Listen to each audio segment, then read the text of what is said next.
Hello and welcome to my vlog, Ichabod's Day. I'm Angela and today I'm going to take you into my kitchen where we're going to make lemon curd, and not any old lemon curd. This will be lemon curd that is suitable for people with type 2 diabetes. I shall be wearing my special apron. Not sure if you can see it here. It is vintage French linen which my sister bought me a few years ago with a beautiful initial A on it, and I've often said it's too nice to wear and she tells me off, so I'm going to wear that today. I also have my Christmas earrings in, as this is an Advent offering for you. So we are going to go into the kitchen and hopefully show you how to make lemon curd. So this is my recipe book that has all of our family recipes in, and recipes that I've collected over the years from various people, friends and family members. What I did was I also copied the recipes that was in my mum's recipe book and stuck them in my own so that we can have that. I did that for my brother and for my sister as well, and I put a little poem there in the beginning. It has all of our different handwritings in over the years, which I think is rather cute, as we've copied recipes out from Mum. It has Mum's handwriting in as well, which is really nice. And obviously I've stuck bits and pieces in as I've gone along and things that have been useful for me. So today's recipe is a recipe that my sister gave me many years ago now, I think, when I was over visiting her in France, and it's a lemon curd recipe which will be substituting the sugar for some alternative, which I'll talk about later. There we go.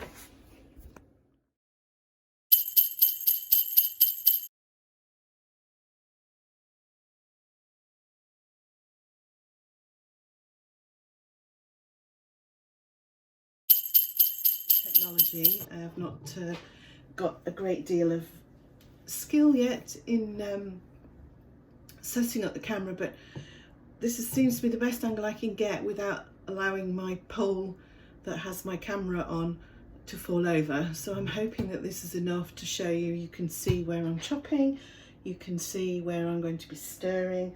So I'm hoping that that is enough for you. So the first thing to do is to get 3 lemons. So here we go with my 3 lemons. And I need to grate the, finely grate the rind into my top saucepan, or if you're using a bowl, that's fine. So we'll just take off the rind of the 3 lemons.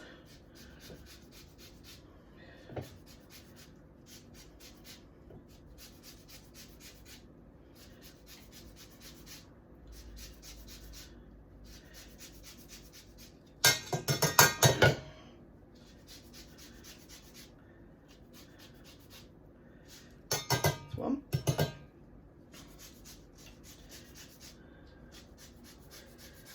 These do seem quite small lemons actually. I might put another one in just to pad it out a bit. I'm not sure that they're very big.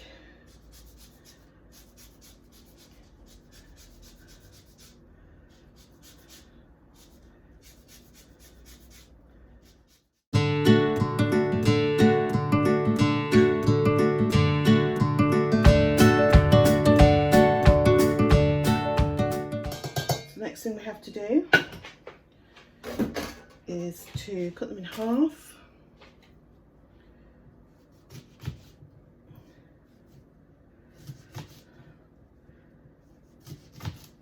And this is the point where I normally slice through my finger. As most of my family will know, I'm particularly accident prone, but so far so good. And we're just juicing these lemons.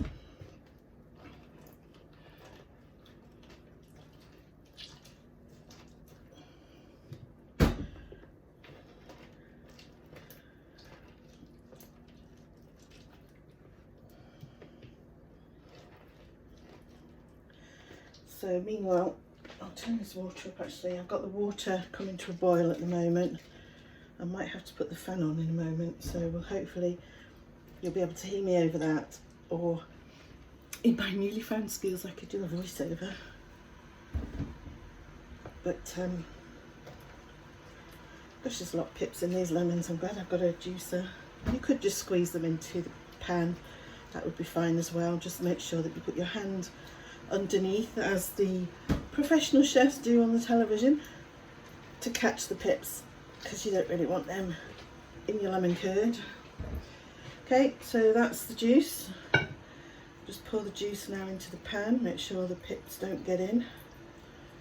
That's a good amount of juice. Excellent. Okay. One thing I forgot to get out was a spoon. Spoon now. So I'm going to turn this down as it starts to simmer and put the pan on top. Then I'm going to add,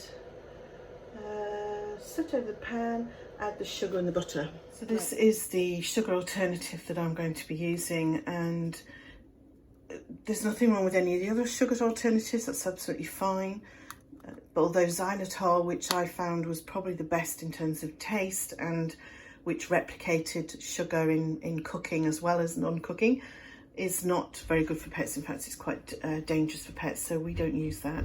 But what I found is that most others leave quite a saccharine taste in the mouth, whereas this one doesn't. This one is called 100% erythritol, and it's made from a condensing process of sugar beet and non-GSM corn.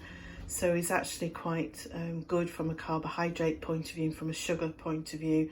It's not entirely free of nasties for type 2 diabetes, but it's much, much better than normal sugar. And as I say, is something that I find from a taste point of view is much better. It's from Sainsbury's, I think, this one. I don't think I found it anywhere else.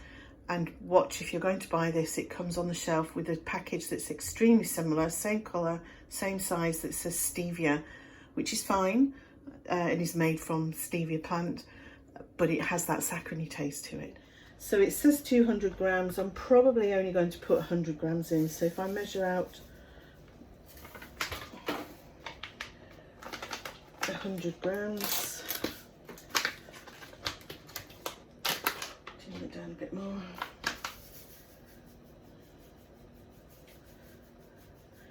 In fact, I'm going to 86 I've got in there. That's plenty. That goes in. And then the butter goes in, and the butter is 115 grams, 4 ounces. The thing with butter is it says that it should be unsalted. We never have unsalted butter in the house, unfortunately. Can't bear the stuff. So it's salted, but only slightly. So what's that, 72, a little bit more. Going to be using it all up, I think. Oh, missed. Too much. That'll do, 112. Put that in. Put it on. Put them out the way. Okay, so everything's in there now, starting to slowly melt, which is good. Can you see that? Yeah, you can see that okay. So the next thing to do is to put the eggs in a bowl and beat them up. So, not literally beat them up, just beat them will do. That's my jars done there 10 minutes, so I should turn that off. I'll let them stay in there till I need them. So we're going for 2 whole eggs. Okay. And then 2 egg yolks. So what I need to do is separate them here. So let's just put the whites in this bowl to do.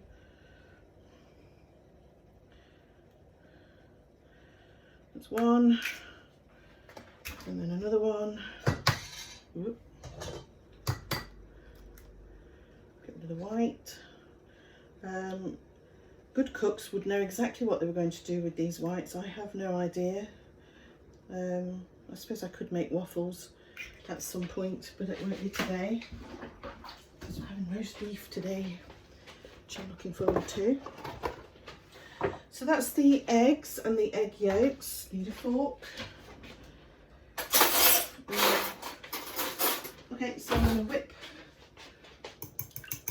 those up together.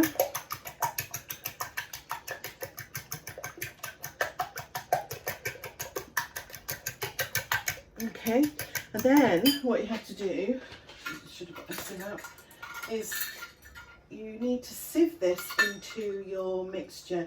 And the reason you do that is that there are, look away now if you're a bit squeamish, there are kind of, I don't know how to describe them, gungy bits. I don't know what they are exactly, but they are quite glutinous gungy bits that you don't want in your lemon curd.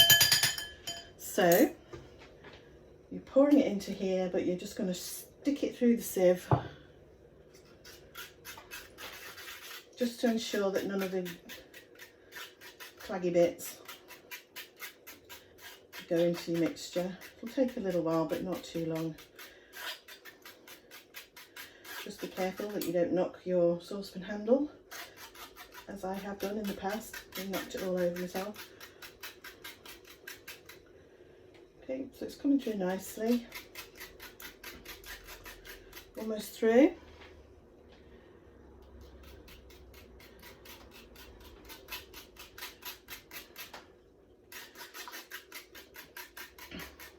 Okay, and then once this is in, a little bit more to go in. It's just continuous stirring then of the pan to make sure that nothing separates, to make sure that nothing sticks, and to make sure that you get a nice even thickness going through. I think we're almost there. You can see that's left in here, the claggy bits that you don't want in your lemon curd. Okay, that'll do. Put that out of the way. Give that a bit of a wipe. Okay, so now you'll see here that the water is just simmering slightly. I'm going to have to put the fan on, hopefully you can hear me over that. And now what we're doing is we're just stirring continuously until everything melts together and it's thick enough that it coats the back of the spoon. So we'll come back to that. I'm sure me stirring a pot for a while is not the thing that you want to be watching. So go away, have a cup of tea, put some Christmas music on, have a mince pie, and we'll be back in a moment. Okay, so we're a few minutes in and you can hopefully see that it's starting to thicken now. We're just going to keep stirring and eventually it will get to the point where it will coat the back of the spoon, which is kind of almost doing now. I just want it a little bit. I'm going to get a wooden spoon. I think a wooden spoon is easier to see. I'll take that out.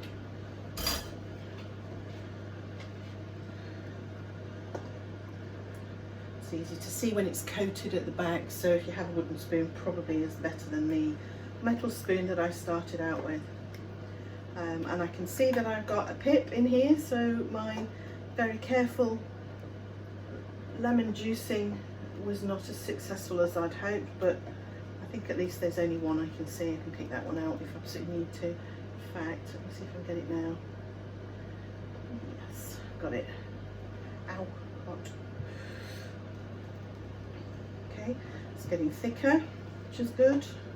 You might be able to see at the side here I've removed my pots from the oven just to cool a little bit. Obviously we don't want them boiling hot, but we do want them still warm.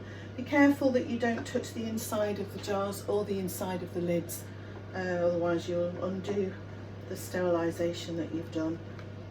Okay, so I think we're almost there now. I would say that's coating the back of the spoon nicely, if you can see that. So give it one last hurrah.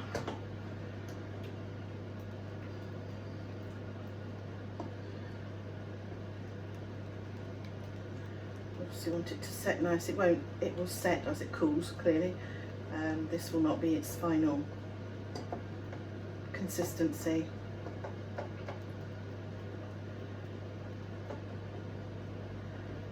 And I have just done a little test of a taste test, stuck my finger in and quickly had a taste, and for me it's fine. I like it quite tart, but if you don't, then obviously you might want to put a bit more sugar or sugar substitute in than I did, but for me it's actually fine. I quite like the sourness or tartness of it. Okay, I'm going to say that's done, so we're going to turn that off and we're going to bring slightly hot the jars up to where hopefully you can see them okay. And then I have a little magic thing. This is great. So give it a bit of a white there. I don't know what you call it, a jam thing. Used it before for putting things in like pickles and stuff. You're making things, and it just stops some of the spillage. Okay, so it has been sterilised as well. There was just a bit of a mark in there with the from the spoon. So I'll move that out of the way, and all you do now is pour into the jar till you reach the top. And I think perfect. What a shame, none left for me to eat now, but I might be able to have a bit of a clear around the saucepan in a moment. Oh, delicious. Okay, I'll take that out. Put that over there. I'm just going to put the seals on. These seals didn't go in the oven, obviously, but I did give them a really good wash in some soapy water. So I'm going to put the seals on and seal that up straight away. And that will then cool in the jars and will set. If you keep these now sealed as like this in a cool place, preferably in your fridge, once these are, don't put them in now, but once they're cooled, leave them for a few hours, let them cool. You can put them in the fridge. They will keep unopened for about 3 months. Obviously once opened, not quite that long, but to be honest, once it's opened, you probably find it won't keep that long anyway, if you're anything like me. So there we have it, lemon curd that's suitable for people with type 2 diabetes.